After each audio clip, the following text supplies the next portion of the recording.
हैं। और आप दिल थाम के बैठ जाओ, आज हम अपने दिल पे पत्थर रख के इसका बैंड टेस्ट भी करने वाले हैं। बट उससे पहले आप इसकी अनबॉक्सिंग देखो। तो ये बॉक्स जिसको ऑलरेडी एक बार खोल चुके हैं, सामने आईफोन की डिस्प्ले, साइड में भी आईफोन लिखा है और पीछे की तरफ लिखा है कि इसमें हर टाइप के 5G का सपोर्ट है, सब 6 मिलीमीटर वेव, सब कुछ भाई। और उसी के साथ IMEI नंबर में वगैरह मेंशन्ड है। iPhone 14 Pro Max 1 TB, हालांकि इसके अंदर लिखा हुआ 512। चलो खोल लिया जाए। एप्पल की पैकेजिंग इतनी चीप कैसे हो गई? ये पहला आईफोन है जो इस बबल रैप में आया है। ओ भाई एज इट इज है। और उसके बाद ये Type-C to लाइटनिंग केबल, यार इसकी क्वालिटी अच्छी है। As it is SIM injector pin, वो की वो। वैसे एप्पल भी ये 1 रुपए वाली देता है और इन्होंने भी यही दी है। यूजर मैनुअल में बस इतना ही, और कुछ है ही नहीं, ना एप्पल स्टिकर ना यूजर मैनुअल, कुछ भी नहीं है भाई। खुद से ही करो सब। तो अनबॉक्सिंग डन।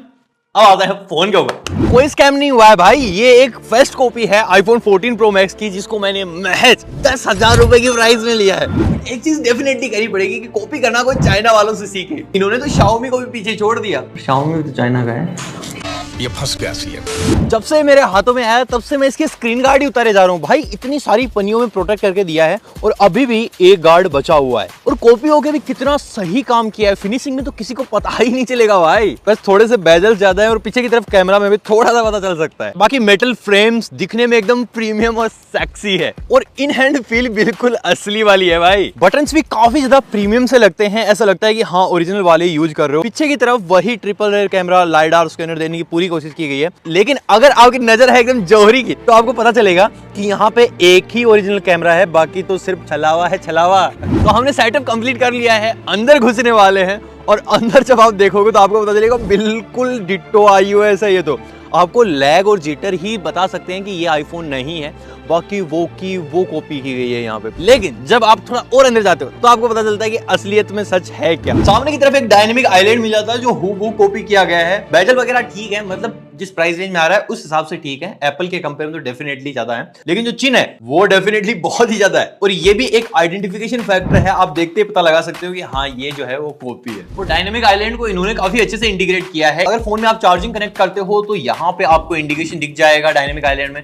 अगर फोन को साइलेंट या फिर रिंग मोड में करते हो तो भी आपको दिख जाएगा, या फिर स्क्रीन रिकॉर्ड वगैरह चालू करते हो तो भी आपको दिखेगा। मतलब सारी चीजें जो है ना वो इन्होंने सोच समझ के करी है भाई। और इसमें एक चीज ऐसी है जो अब तक एप्पल या फिर एंड्रॉइड कोई नहीं कर पाया है। इस फोन में आपको ऐप स्टोर मिलता है, कॉमन सी बात है, एप्पल में मिल जाता है, लेकिन प्ले स्टोर में मिलता है भाई।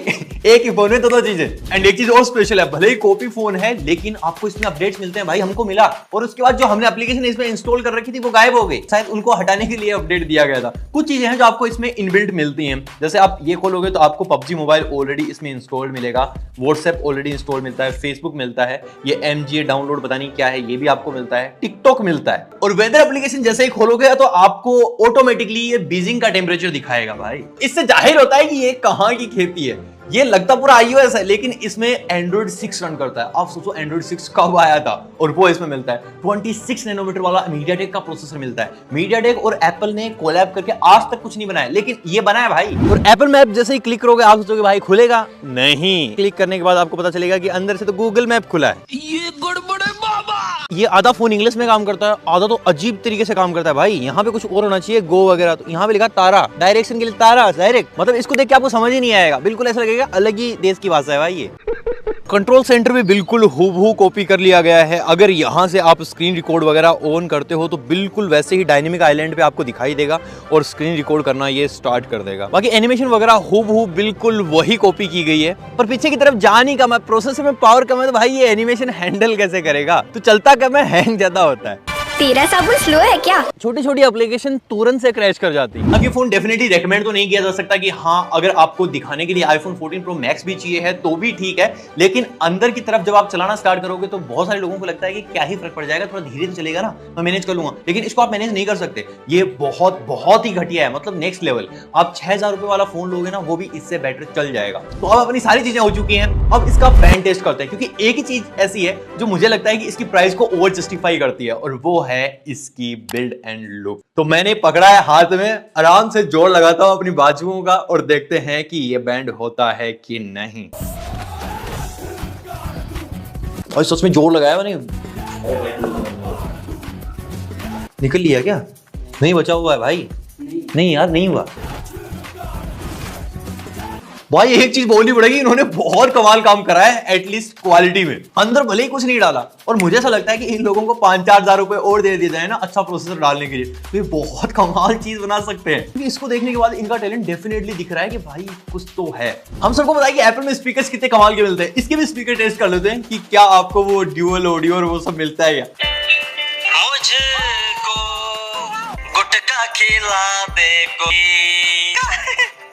आज रुपया दे कोई। ऊपर का स्पीकर काम नहीं करता, ये बस नीचे नीचे के काम करते हैं, और उनमें भी बहुत ही ऐसा घटिया क्वालिटी है। लेकिन 10,000 के हिसाब से सोचोगे एक बिलो एवरेज सा साउंड करता है। पापा ने मार के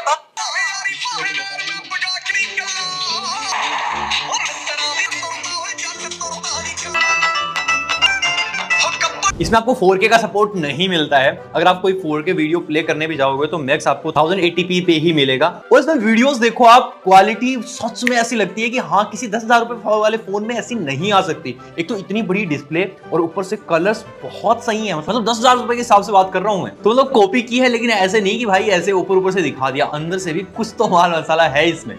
डिस्प्ले के बारे में सिर्फ इतना ही कहूंगा कि काफी ज्यादा ब्राइट है, कलर भी डीप है, और बहुत ही अच्छे सैचुरेटेड से कलर दिखाई देते हैं। ये इसकी मैक्सिमम ब्राइटनेस है। मैं बोल सकता हूँ कि डेफिनेटली डिस्प्ले काफी ज्यादा ब्राइट है, मतलब धूप में भी काफी अच्छे से विजिबल है। लेकिन मुझे ऐसा पर्सनली लगता है कि अगर इसमें एक काम का प्रोसेसर डाला जाता 6 या 7 10 नैनोमीटर तक भी, तो ये बहुत अच्छा परफॉर्म कर सकता। अब आईफोन जाना जाता है उसकी कैमरा क्वालिटी के लिए, तो कैमरा टेस्टिंग तो डेफिनेटली बनती है, क्योंकि भाई इसमें अल्ट्रा वाइड, टेलीफोटो सारे हैं ना। चलिए टेस्ट करते हैं। लगता है तो खराब कर दिया भाई।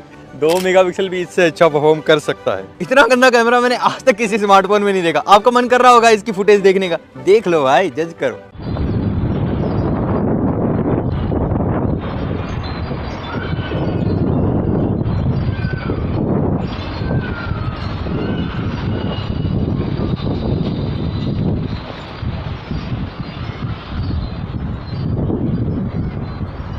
तो हमने इसकी सारी चीजें टेस्ट कर मारी हैं, लेकिन आने वाले दिनों में इसके ऊपर और खतरनाक जुल्म ढाए जाएंगे। अगर तू सुन रहा है तो सुन ले। तो उसके लिए सब्सक्राइब करना डेफिनेटली बनता है। बाकी ये वीडियो यहीं पे खत्म हो जाती है। आई होप आपको पसंद आएगा। वीडियो को लाइक कर दो, शेयर कर दो, और मैं मिलूंगा आपसे अगले वाले वीडियो के लिए।